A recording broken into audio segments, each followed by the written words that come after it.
How to buy cup coffee in Japan vending machine.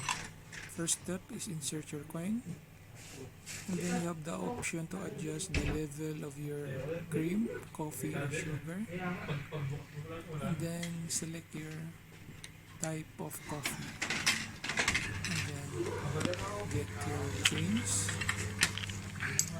and then there is a few seconds that the machine will prepare for your coffee, and you could see it on the timer on the right side.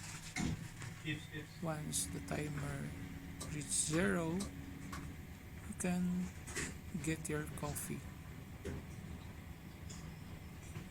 0, so let's get our coffee and enjoy our hot drink. Thank you for watching.